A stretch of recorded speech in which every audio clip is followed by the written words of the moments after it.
40 years passed under the scorching sun of the wilderness. For decades of wandering, waiting, and being shaped by hardship. An entire generation disappeared along the way, buried in sand and memory, because when God spoke, they hesitated. They heard the promise, but fear spoke louder. Now, only their children remained. The desert was finally behind them. Moses, the man who confronted Pharaoh, who parted the sea and carried the voice of God, stood on the mountain and looked at the land he would never enter. His journey ended there. The people mourned him, but history does not pause for grief. A new chapter demanded a new leader. Joshua, son of Nun, was not crowned with ceremony. He was called by command. God's voice came with weight and authority. Moses was gone. The responsibility now rested on Joshua's shoulders. He was told to rise, to lead, and to move forward without hesitation. Every step his people took would mark territory already given, not by strength, but by promise.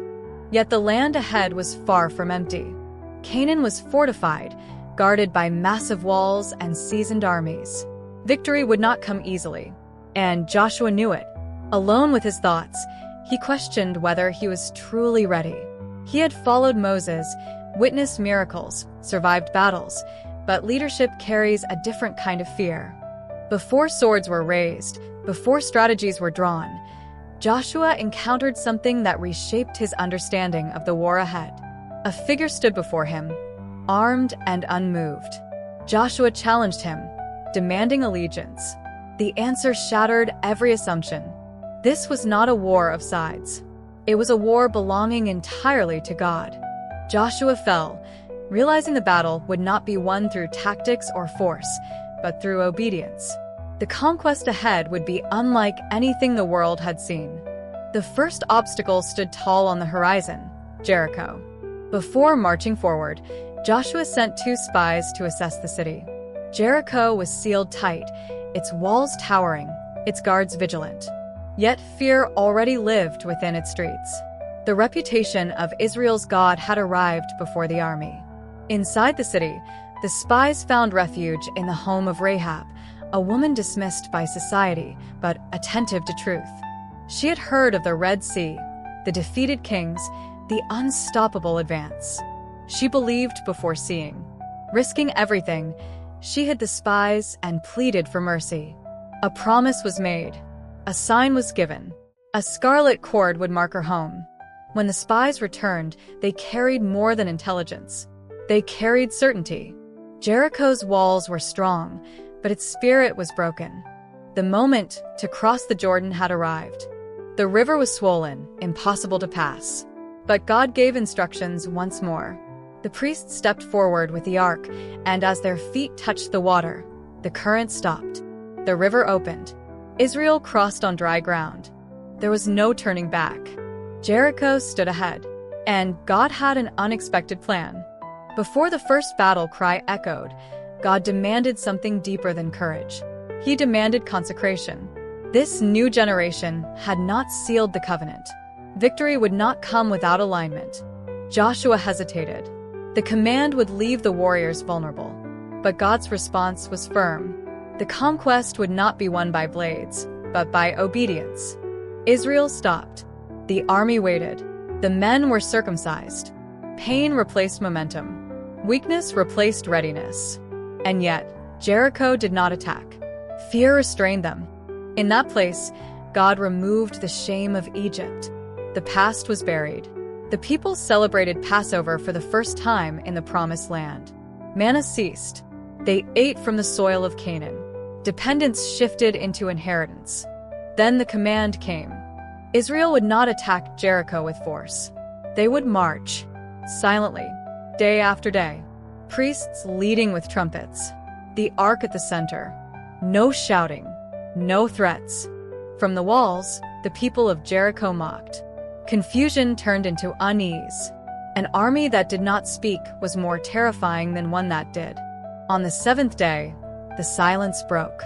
The trumpets sounded. Joshua commanded the people to shout. The ground trembled. The walls cracked and collapsed. Jericho fell without a single battering ram. Only one structure remained standing: Rahab's home. She and her family were spared. Her faith rewrote her destiny. She would become part of Israel, woven into a lineage that would echo through history. Jericho burned. A warning was declared over its ruins. No one would rebuild it without consequence. Confidence surged. The next target seemed insignificant. Ai was small. Overconfidence replaced caution. Israel attacked without seeking God, and they were defeated. Confusion spread. Joshua cried out. God answered clearly.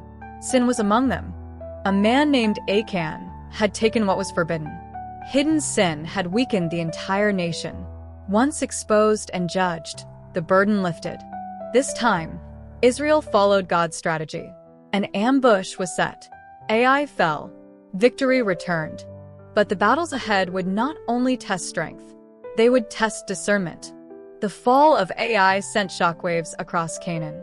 Kings gathered, alliances formed, and fear spread. But one group chose deception instead of war. The Gibeonites disguised themselves as travelers from a distant land. Their worn appearance convinced Joshua. A treaty was made without consulting God.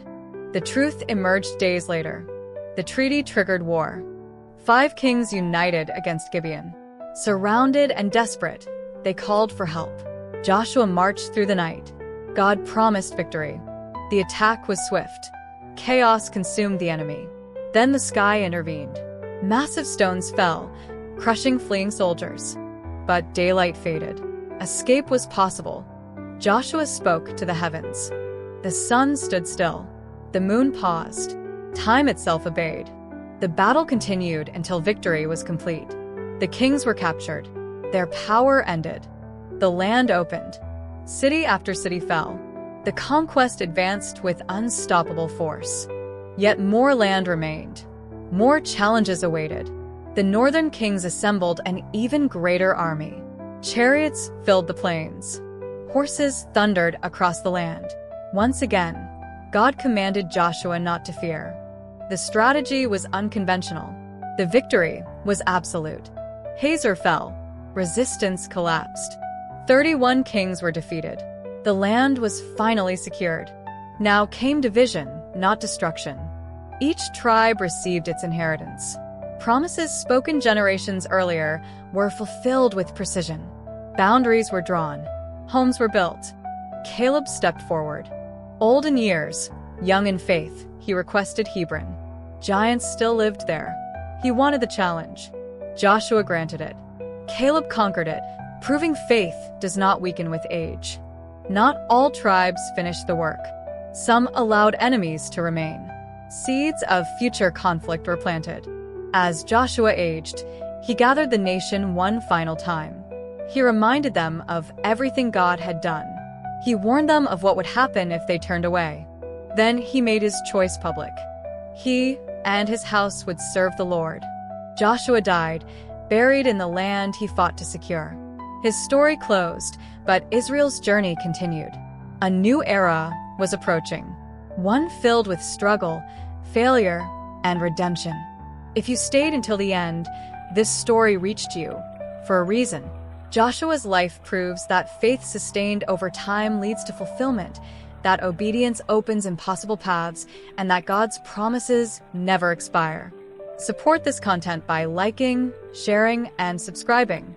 Very soon, we will bring the story of the Judges, a time of chaos, courage, and divine mercy when Israel forgot, and God still responded. See you in the next story.